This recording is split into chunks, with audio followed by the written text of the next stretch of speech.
Nakasado nang ipatupad ng Department of Agriculture o DA ang mahigit 1,600 na farm-to-market roads ng ahensya alinsunod sa mga planong nakabalangkas sa 2026 national budget. At bilang pangontra laban sa banta ng korupsyon, itatatag naman ng DA ang isang watch portal na magbabantay sa usad ng mga proyekto. Tutukan ang report ni Val Gonzales.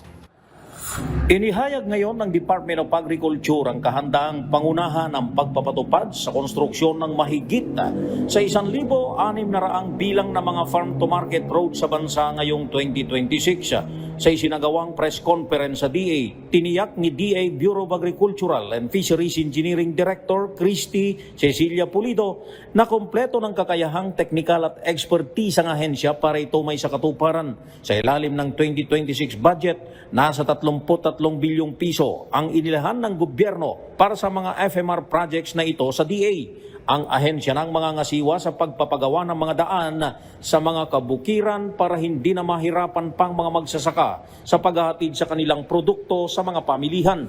With the signing of the GAA 2026, we have identified the FMRs that have been approved amounting to 33 billion and we are very much ready. May tao po tayo, meron tayong technical capability.